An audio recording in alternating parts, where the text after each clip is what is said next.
Welcome to another edition of the Injury to Recovery YouTube channel. My name is Greg, and this is Blaine from Recover Physical Therapy.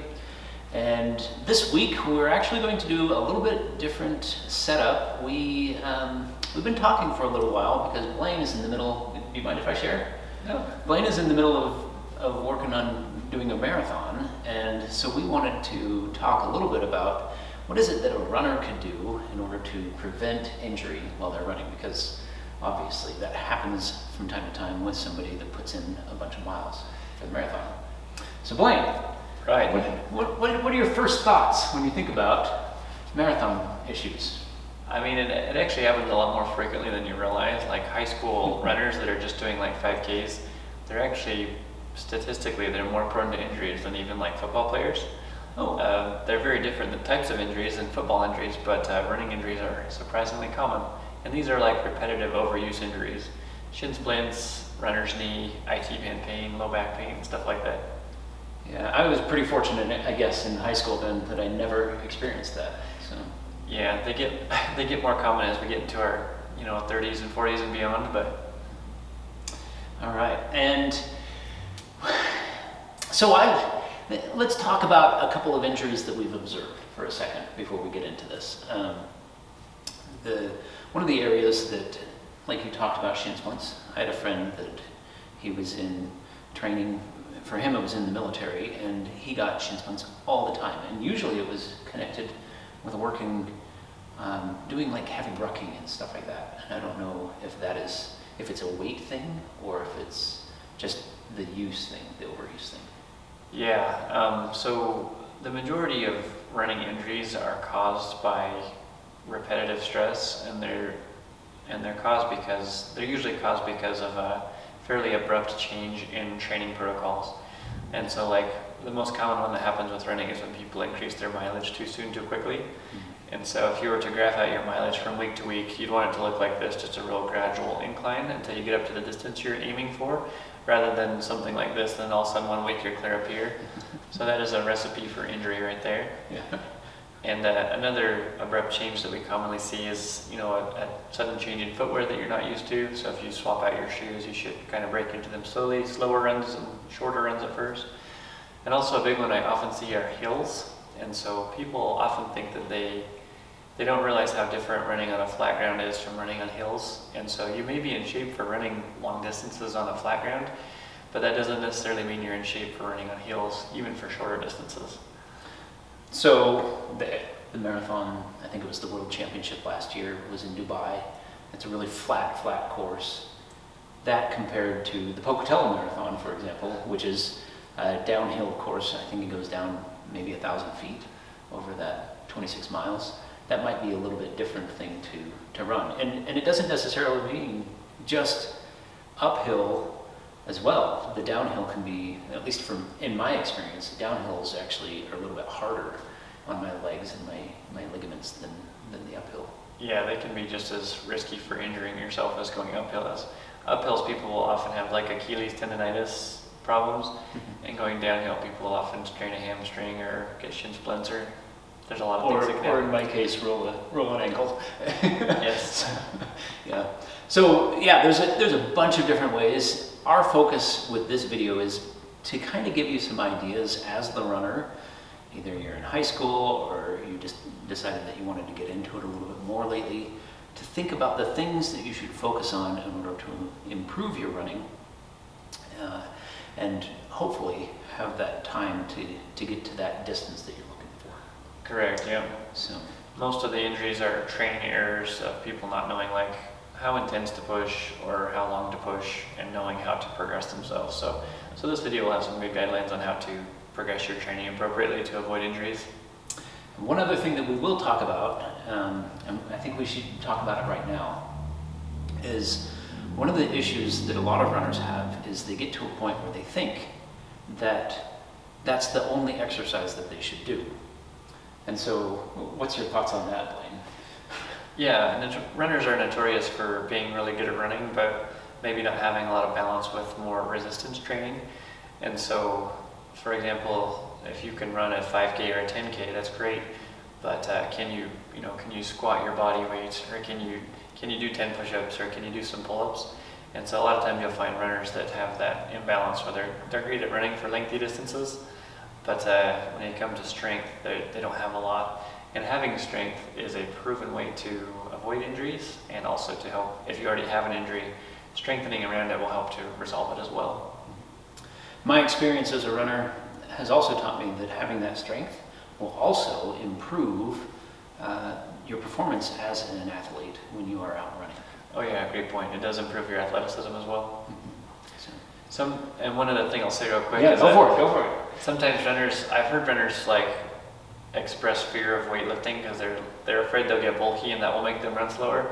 And there's zero research or evidence to suggest that. The opposite is actually true. If you lift weights, it will make you faster. Yeah.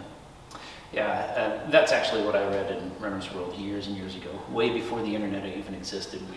That was how you got your information about running. So yeah, so a little bit of myth busting there. Yeah, that's right. So, all right, well, let's get to it. I'm guessing we have some exercises. We'll start off with a little bit of running form discussion, and then afterwards we'll talk about the rest, right?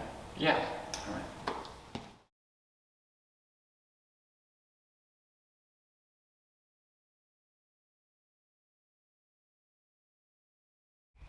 Next thing will be butt kickers. High knees.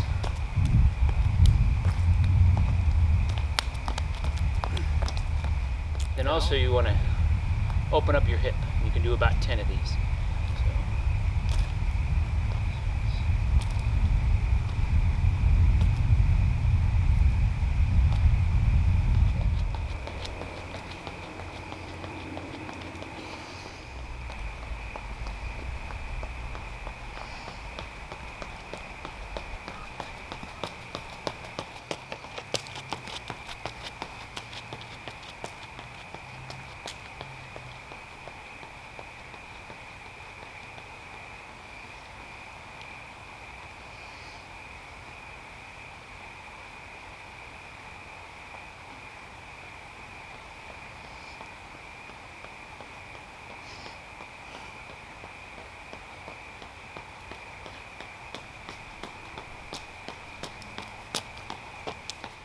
Whew, that was a lot of running.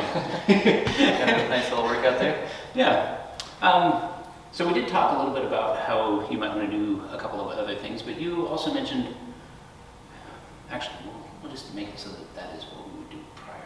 Okay. So how about you talk about what you should do to warm up? Okay. Sorry. You want me to talk about that right now? Yeah. Okay. So it's good to take a few minutes before you run. It doesn't need to take a lot of time, but just to do a few warm-up runs, do some butt kickers and some high knee marches and some running sideways, some like karaoke lateral walks. Also a really good one that I like is, do you want me to show it right here? Sure. So just doing some kind of opening up your hips, so lifting your knee up high and then rotating it out like so, and you can just alternate. So just doing like 10 of these before you run can help work some alternating muscles and get things warmed up good. Especially if you're running early in the morning, which often is the case with a lot of people that run. Sure. That's when your body's a little bit tight, you've relaxed all night long, you may be sleeping in some weird form or something like that. It is a time to kind of make sure everything's loose before you get out there and really push it hard.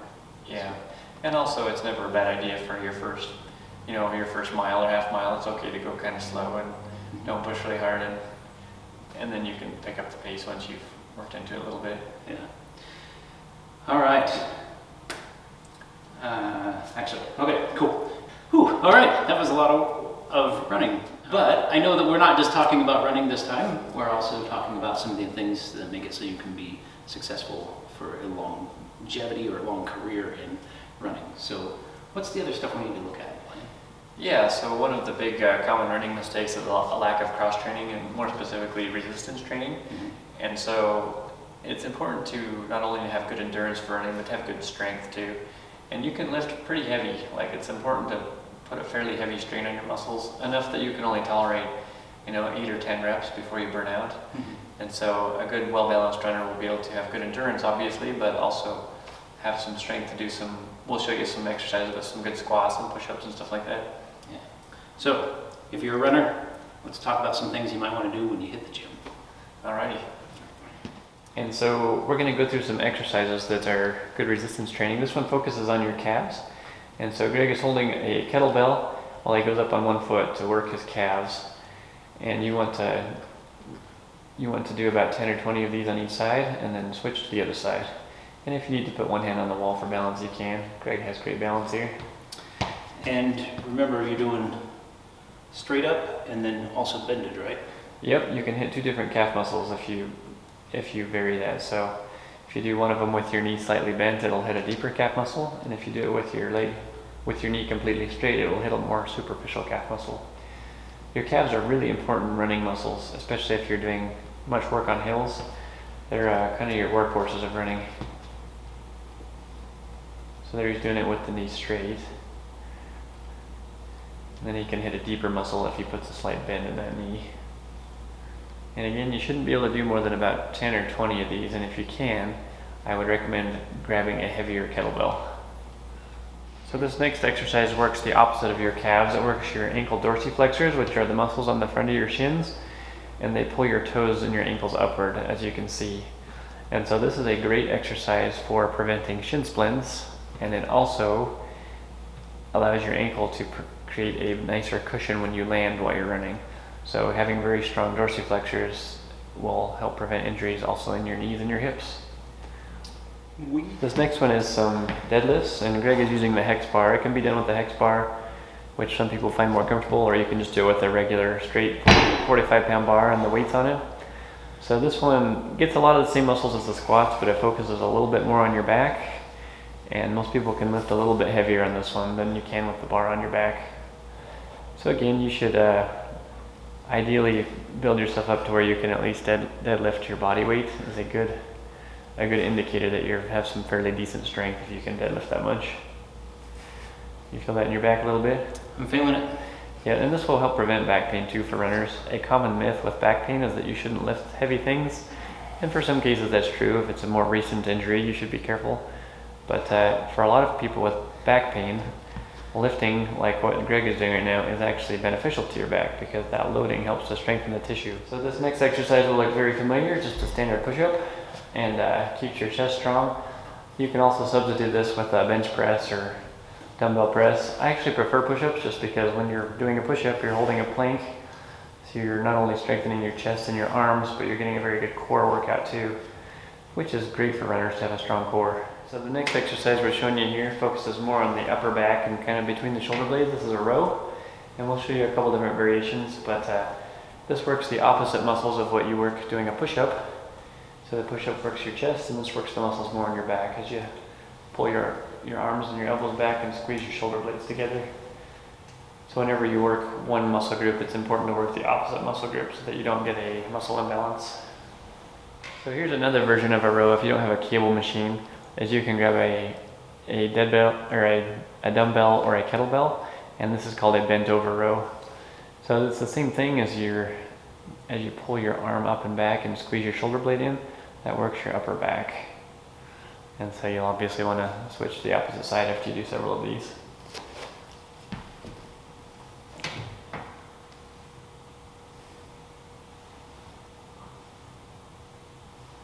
So the last exercise we'll show a couple different variations of it, is a single leg lunge.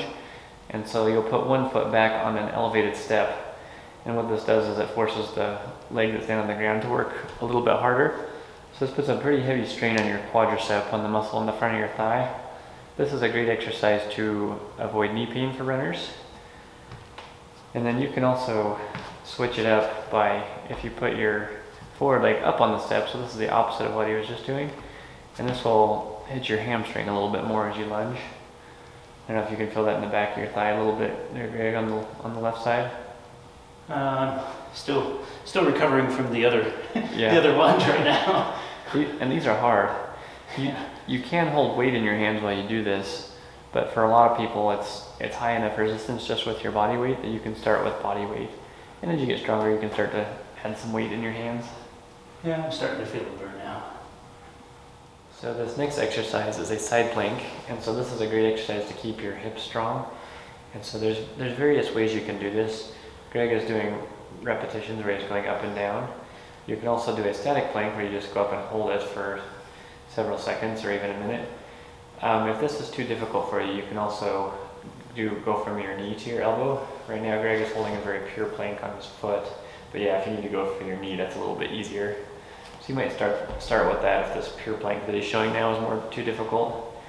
Then once you get stronger, if you want to make it really challenging, you can hold this plank while you lift up the opposite leg, and that's going to work both hips pretty intensely. And so if you can get to the point where you can do 10 of these on each side, then that's a pretty good indication you have pretty strong hips. This is a great exercise to avoid IT band problems and hip pain. Are you feeling the burn, Greg? I'm feeling the burn. Sorry, that's why I'm going to the other side. No, that's good. But it is common for runners to neglect things like these muscles on the side of your hips, and doing this will really help to avoid injuries and avoid, glute tendonitis and IT band pain, which can be felt in your hips or your knees. All right. As normal, Blaine, you got me to a point where I'm breaking a sweat on this one. So, final thoughts? Yeah, so these exercises, a common question is how often should I do them? Twice a week is recommended at least, and it's good to throw them in there between, like if you have 2 hard running days, maybe on your rest day you can do these exercises instead. Also, a common cause of a lot of running injuries is just the lack of adequate recovery.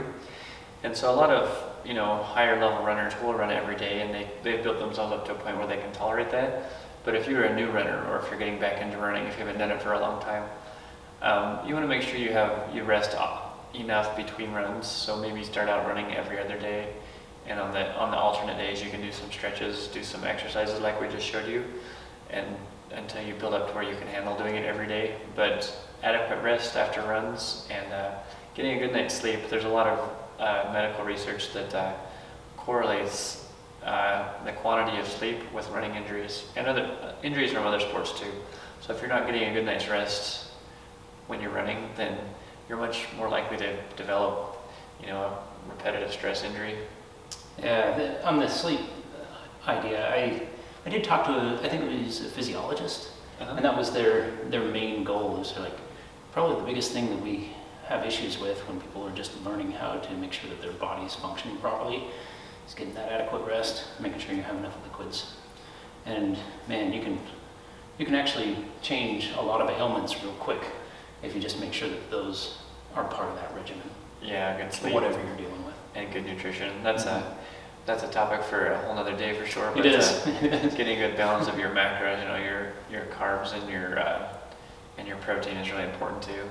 Yeah, maybe we'll have to find a dietitian sometime and talk with them about this. So yeah, that's a deep subject. All right. Well, thanks a bunch, Blaine, and we'll catch you next week. All right, thanks, Greg.